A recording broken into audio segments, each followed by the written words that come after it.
Welcome to our deep dive into constructivism. We're going to be looking at some really fascinating research and expert opinions on this learning model that's been making waves in the education world, like really shaking things up. Yeah, it is pretty intriguing how constructivism has changed how we think about, how we build knowledge. Right. It's not just sitting there and passively absorbing facts, right? No, not at all. It's like you're actively creating your own understanding. Today we're going deep into articles, research papers, even got some audio from an expert, all to uncover what makes this constructivist approach so special. I think some people might be thinking, learning theory? Really?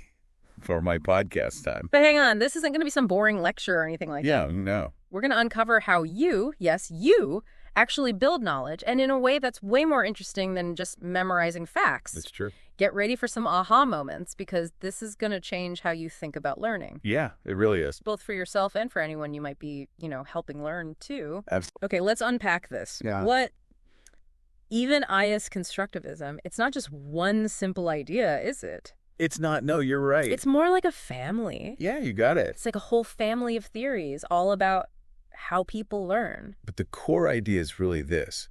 You're not just soaking up information. Like a sponge. Like a sponge, yeah.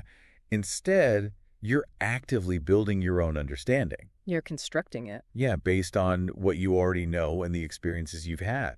So you're like the architect. It's like, yeah, you're the architect of your own knowledge. I like that analogy. So it's not just about what's being taught. It's about how each of our own experiences shape what we learn. Exactly. That makes a lot of sense when I think about, something like art. Uh-huh. Everyone can look at the same painting, Right. but their interpretation of it is going to be influenced by, their background, their mood, even what they ate that morning. Absolutely. Everyone brings their own perspective to the table. Which really challenges that whole empty vessel model of learning where it's like knowledge is just poured into our heads. Right. If learning is about building on what we already know, Right. then everyone's learning journey is going to be different. Totally. And that has implications, huge implications for teaching, for training, for just understanding how we make sense of the world around us. Absolutely. And that leads us to a big question. Why is constructivism such a big deal? Why is it such a big deal? Well, our sources suggest it completely revolutionizes how we think about education. Oh. One paper we have from Arizona State University West really emphasizes how constructivism is turning traditional science education on its head. Turning it on its head. Tell me more. Well, they argue that we don't just perceive the world directly. Like our brains are constantly interpreting what we see based on our expectations. It's like those optical illusions. Right. Yeah, exactly. You mess with your mind because, they're breaking the rules. Yeah. Your brain is used to... They break the rules your brain is used to, yeah. I saw one the other day where the lines looked curved. Right. But when you actually measured them, yeah, they were totally straight. Like my brain was playing tricks on me. Exactly. That's wild. And this paper is arguing that even scientific knowledge itself isn't just sitting out there waiting to be discovered. Right. It's constructed through, observation, experimentation, and a whole lot of debate among scientists. Right. So learning science isn't about just memorizing the right answers. It's about, actively building your own understanding of how the world works. Exactly. That puts the responsibility on the learner. Right. And this brings us to Keith Tabor. Okay. He's an expert in science education. Okay. His audio really brings these concepts to life. Great. He emphasizes how learning is incremental. We build knowledge bit by bit, like constructing a tower. I'm sensing a theme here. You are. With all the construction analogies. Well, it's very appropriate, I think, for constructivism. Yeah. But he also stresses something else. The importance of scaffolding in learning. Scaffolding, yeah. Like what construction workers use. It's a similar idea. Okay. Think of it as support. Okay. From, teachers or peers or even well-designed learning materials. Right. That help us learn more than we could just on our own. Like think about when you were learning to ride a bike. You probably had someone holding the seat while you were getting your balance, right? Exactly. They're providing that support until you can do it yourself. Yeah, and Tabor uses this great analogy of Alexander the Great. Oh, wow. Having Aristotle as his tutor. That's some serious scaffolding. Talk about personalized scaffolding. Right. But of course, that's a far cry from, the reality of teaching larger groups. Right. Where everyone has different starting points and needs different cones of support. Of course, of course. So this is a global phenomenon then, this whole idea. It really is, yeah. And here's a fact that might surprise you. Okay, lay it on me. We looked at, trends in constructivist research across different countries. Okay. And guess who's publishing the most on this topic? I'm going to guess Germany. They're known for their education system, right? It's actually Turkey. Wow. Yeah. That's unexpected. I had no idea that Turkey was such a hotbed of constructivist research. It's pretty fascinating, right? It just shows how these constructivist ideas are, catching on globally. Right, right. Impacting teaching in lots of different cultures and contexts. This global interest really shows how important this whole theory is becoming. It does, yeah. But there seems to be a debate about which aspect of constructivism is most important. Yeah. The individual or the social side. Right. We have some research here on how social interaction shapes learning, right? So it's not just about you by yourself building your own understanding. Right. Think about learning to play a game. You don't just read the rule book and become an expert. You got to play it. Yeah, you learn by playing with others, figuring out the strategies, negotiating the rules together. That's social constructivism in action. So even something as simple as playing a game can be this powerful learning experience? Absolutely. When we do it with others. Right. And this has huge implications for classroom design. Think about it. Yeah. If we're emphasizing, collaboration and actively constructing meaning together, then traditional lectures, just sitting there, listening, taking notes. Right, right. That might not be the most effective way to learn. You're making me rethink my whole school experience. Okay. I sat through so many lectures, where I just took notes and tried to memorize facts. Right. Yeah. I wonder how much more I would have learned if I had been able to actually talk and discuss. Yeah. You wrestle with the ideas. That's a great point. And it highlights the key difference, between passively absorbing information and actively constructing knowledge through social interaction. So we've got these different flavors of constructivism, the individual, the social, and now we've got this global picture. Yeah. How do they all fit together? Well, that's a question, that's been debated within the field itself. Yeah, I can imagine. Luckily, we have an in-depth review from Palanksar in 1998 that really tackles this debate head on. So what does Palanksar say? Is it all about the individual learner, or is it all about social interaction? Well, Palanksar suggests we need both. Okay. Individual minds construct knowledge, but they do so within, social and cultural contexts. Right. So it's not one or the other. It's kind of like nature and nurture. It's both, yeah. For learning. That makes a lot of sense. It's not either-or. We are individuals. Right. But we're also shaped by our interactions with others and the world around us. Exactly. And this review digs into some practical applications of this combined approach. Okay. Like something called dynamic assessment. Dynamic assessment. Dynamic assessment, yeah. This sounds interesting. It's fascinating. It really flips the script on traditional testing. Yeah. Because it's not just about measuring what you already know. Okay. It's about understanding, how you learn and where you might need support. So instead of just giving you a grade or a score, dynamic assessment is trying to understand your process. It's about seeing your potential. Right. And providing guidance to help you reach it. It's the difference between just getting a score on a test and having a coach. Yeah. Watch you practice, give you feedback, help you improve your skills. Exactly. They both have their place, I guess, but the dynamic approach is much more focused on your development as a learner. Precisely. This is really making me rethink how I approach learning. It's not just about the end result. Yeah. It's about the journey and the support you receive along the way. Exactly. And speaking of the journey, yes, I think it's time we took a break and come back. Okay. For part 2 of our deep dive, where we can really explore some more concrete examples of constructivism in action. Yes, let's get into some real-world applications of this fascinating theory. Absolutely. Don't go anywhere. We'll be right back. We'll be right back. Welcome back to our deep dive into constructivism. We've been unpacking how this theory, really challenges us to rethink learning as an active process. Right. It's about building knowledge, not just passively absorbing it. We left off talking about that idea of dynamic assessment. Yeah, how it focuses on understanding how you learn and providing that personalized support. It's like a learning roadmap, Right, exactly. It's helping you navigate your way to understanding. Yeah. But I'm really curious to see constructivism in action. Do our sources give us any examples of how this actually plays out? They do, yeah. Okay, great. Our research on social constructivism delves into something called computer-supported collaborative learning. Okay, that's a mouthful. It is. We usually just call it CSCL for short. CSCL. So is that like using technology to make group projects less painful? I mean, that's one way to think about it. Okay. But it goes deeper than that. The research suggests that CSCL can be a really powerful way to help develop those, essential 21st century skills we keep hearing about. Like what? Communication, critical thinking, and collaboration. Makes sense. Yeah. Two heads are better than one, as they say, especially when you've got digital tools to help you connect and bounce ideas off each other. Absolutely. But even beyond the technology, this research is emphasizing the power of discussion in the classroom. Right. Think about your own school experiences. How much time did you actually spend talking and actively engaging with the material?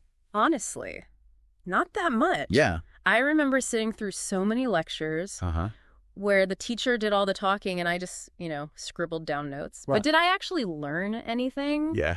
Debatable. Well, get this. One study found that in a typical 3-year study, students in traditional classrooms only spoke for an average of 4 minutes during a whole hour-long class. 4 minutes out of a whole hour. Yeah, it's pretty crazy, right? That's wild. No wonder I felt like a passive observer most of the time. Right. Imagine how much more engaged those students would have been if they had more opportunities to, talk, share their thoughts, actually wrestle with the ideas. That's what this research highlights. Discussion-based classrooms tend to lead to deeper learning and engagement. Deeper learning, okay. And here's the kicker. Even when teachers do encourage discussion, they often fall back on a very specific type of interaction. Oh, let me guess. The classic. Teacher asks a question, student gives an answer routine. You got it. Been there, done that. And while that format can be useful for, checking understanding, right, it doesn't create much space for genuine back and forth exploration of ideas. Right, it's very one-sided. It is, yeah. So how do we break free from that pattern? How do we make classroom discussions more constructivist? Well, our sources suggest a few approaches. One is to encourage more student-led discussions, where the teacher takes a step back. Lets the students kind of guide the conversation. So the students are driving the inquiry. Imagine a classroom where the students are asking the questions that matter to them. That sounds way more engaging than just passively absorbing whatever the teacher throws at you. And another key element is encouraging, those open-ended questions. Open-ended questions. The kind that don't have a single right answer. Those questions that make you think, I never considered that angle before. Exactly. I like those. Yeah, they really get students thinking critically. Okay. And considering multiple perspectives. Right. It's not about finding the answer. It's about exploring the process of inquiry itself. This is making me think about how even something as simple as, writing can be a powerful constructivist tool. Oh, interesting. I remember hating essays in school, but maybe if I had approached them differently. Well, our research actually highlights how writing isn't just about communication. It's not. It's also a powerful tool for thinking. Okay. So when you're writing, you're not just putting words on paper. Right. You're working through ideas, making connections, deepening your understanding. It's like having a conversation with yourself on paper. Exactly. Okay, so it's more than just communication. It's like active thinking. And the research suggests that, specific writing activities can be especially effective. Oh, okay. Like what? Well, one is called critical argument. Okay. Where you take a stance on an issue. Right. And then support it with evidence. Okay. It's like building a case, but instead of a courtroom, it's on your paper. I can see how that would force you to, really think through your ideas and justify your position. Right. Another powerful approach is using, narrative. Narrative, like storytelling. Yeah, basically storytelling, but with a purpose. Through narrative, students can explore different perspectives, build empathy, and grapple with complex ideas. Right. In a way that's both personally meaningful, ADD intellectually stimulating. I love how these examples show how even something as, familiar as writing can become this powerful constructivist tool. It can. It's not about the method itself. Right. It's about the mindset. The mindset you bring to it, exactly. So constructivism isn't tied to any specific method or activity. It's more of a guiding philosophy. It is a way of approaching learning and teaching. Yeah. That emphasizes that active meaning-making. All this talk about, active learning Yeah. makes me wonder about the emotional side of constructivism. Yeah. Do our sources touch on that at all? They do. And it's fascinating. The research emphasizes the importance of creating a learning environment that values collaboration, respect, open-mindedness. It's like a space where it's safe to be wrong, to ask questions, to challenge assumptions. That sounds like a classroom I'd actually want to be in. Right.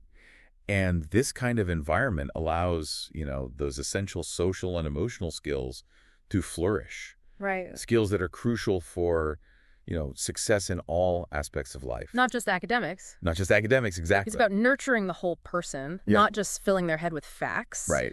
But all this emphasis on individual understanding and, unique journeys makes me wonder, how do we even measure learning? That's a good question. In a constructivist context. Yeah. Like, traditional tests and grades seem kind of off the mark, don't they? Yeah, you've hit on a major challenge. Okay. Luckily, our sources delve into some, different approaches to assessment that align with those constructivist principles. Okay, so what's the alternative to those, standardized tests that often feel like they're missing the point?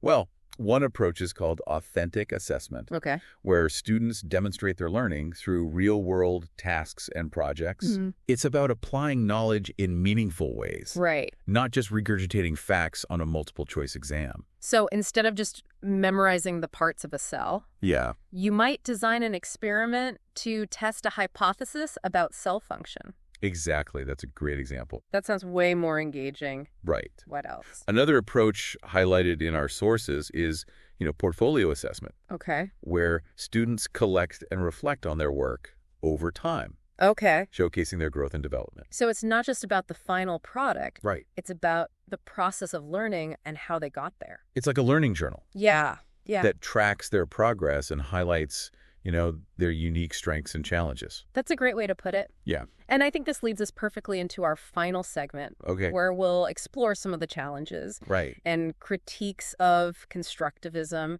Because, like any good theory, yeah, it's not without its complexities. Right. And even controversies. We'll be back soon to tackle those head on, so don't go anywhere. Welcome back to the final part of our deep dive into constructivism. Yeah, we've covered a lot of ground. We have. We talked about the core principles. Yeah. Practical applications like collaborative learning and even those new approaches to assessment. Right. Moving beyond those traditional methods. But like any good theory, constructivism has its share of critics, right? It does, yeah. So let's jump into some of those challenges and critiques that have been raised. Okay, sounds good. So one common criticism I've heard is that constructivism can be a bit too, fuzzy. Fuzzy, yeah. Hard to define precisely. Right, because not just one single idea, it's like a whole family of theories. Right.